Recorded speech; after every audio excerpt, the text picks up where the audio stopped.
വെള്ളലിബാസിൻ പുടവയണിഞ്ഞ് മണവാളൻ ചമയണം. വെള്ളം ചേർത്തതിൽ കർപ്പൂരത്തിൻ അത്തറ് പൂശി തന്നിടണം. ആറുകാൽ തേരിലേറി തോഴരുമൊത്തെഴുന്നള്ളേണം. ആരവമായി കലിമത്തിൻ മാധുര്യങ്ങ് മുഴങ്ങേണം.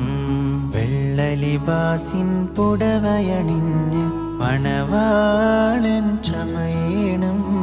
വെള്ളം ചേർത്തതിൽ കർപ്പൂരത്തിൻ അത്തറ് പൂശി തന്നിടണം.